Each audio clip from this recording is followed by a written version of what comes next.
Silence attentif dans la salle du centre de promotion de la femme et de la famille de mon atelier. Veuves, responsables administratifs, leaders communautaires et experts juridiques prennent part à ce séminaire axé sur les droits successoraux des veuves. Une rencontre d'échange et de sensibilisation destinée à lutter contre les abus, les exclusions dont sont encore victimes plusieurs femmes après le décès de leur époux. Le ministère de la promotion de la femme et de la famille a mis un peu sur pied un guide pour sensibiliser les veuves. Et il y a de temps en temps des campagnes de sensibilisation, notamment lors de la journée commémorative qui se passe chaque année le 23 juin. Et on profite à cela pour leur donner des conseils, leur faire savoir leurs droits et également les encadrer.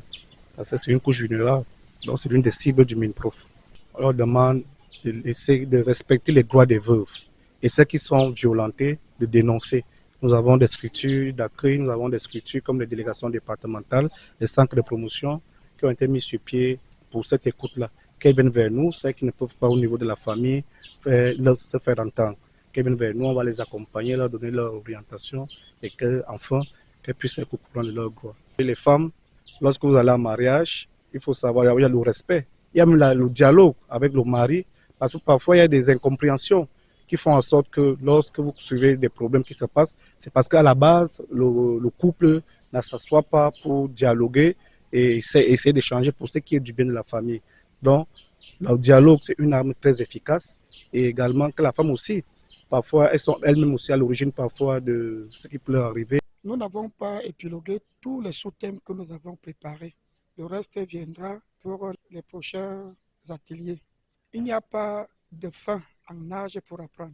Je voudrais d'abord le souligner. C'est vrai qu'il y a une forte présence des femmes âgées. Ma maman qui n'était pas là, elle est souffrante, elle a 75 ans. Nous allons voir dans quelle mesure adapter les activités génératrices de revenus avec leur âge pour qu'elles puissent bénéficier.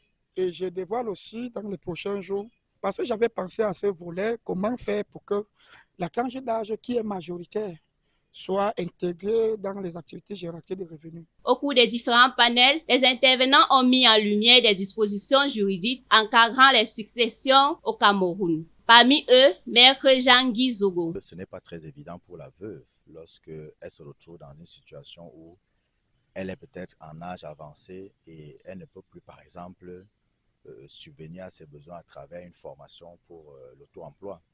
Mais la loi est claire. Elle a passé quand même sa vie avec quelqu'un. Ils ont certainement créé quelque chose, ils ont créé de la richesse. Elle est déjà d'office et de facto propriétaire de la moitié de ses biens, si elle n'est pas en situation de polygamie. Donc, il y a d'abord ça. Ensuite, il y a le fait qu'elle a donné des enfants. Enfin, ces enfants doivent prendre sur eux de s'occuper de leur mère. Il est tout à fait anormal qu'une veuve se retrouve dans l'indigence alors qu'elle a des enfants et qu'elle a passé sa vie avec son mari et que ceux-ci, les deux, ont créé un minimum de richesse. Donc, il faut comprendre que l'entrepreneuriat de la veuve concerne surtout les veuves qui sont encore un peu jeunes, qui ont encore la force de travail. La loi exige que les uns et les autres prennent en charge leurs proches. Je voudrais simplement aussi interpeller les familles des hommes. Lorsque votre frère prend une femme ou plusieurs femmes en mariage, s'il lui arrive de décéder et qu'il laisse ces femmes, considérez-les comme des membres de votre famille et soyez plutôt des boucliers, des protecteurs pour elles et non des bourreaux comme on le voit un peu partout ces derniers temps. Dans la salle, plusieurs participantes saluent une initiative qui leur permet de mieux comprendre les droits et de briser le silence autour des violences psychologiques, sociales et économiques qu'elles subissent parfois. Je suis fière de cet enseignement, de cette association que notre fils est venu nous grouper pour que nous soyons édifiés, pour ne pas être malheureuses parce que le veuvage, ce n'est pas une fatalité, c'est quelque chose qui vient de Dieu. Et ça me rend fière d'avoir compris que je ne dois pas rester malheureuse, je ne dois pas être pauvre. Il y a les petits trucs qu'on doit apprendre et être dans l'amour, la joie, comme tout le reste des gens. Ce n'est pas parce qu'on est veuve qu'on doit rester avec la main sur la joue.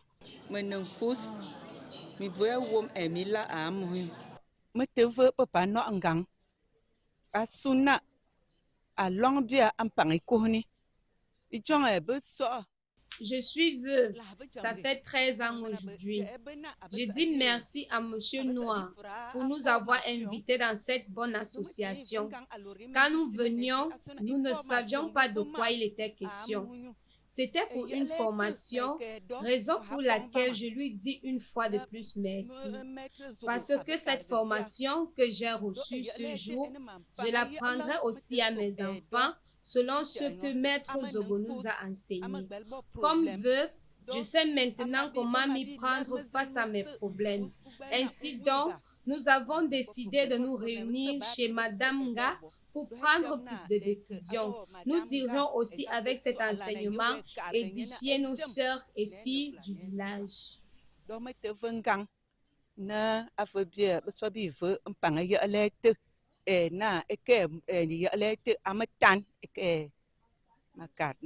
Au-delà des échanges, cette rencontre se veut également un appel à la responsabilité collective afin de garantir aux veuves respect, justice et protection au sein des familles et de la société. Une sensibilisation qui, selon les organisateurs, devra se poursuivre sur le terrain afin de mieux accompagner les veuves et promouvoir le respect de leurs droits successoraux.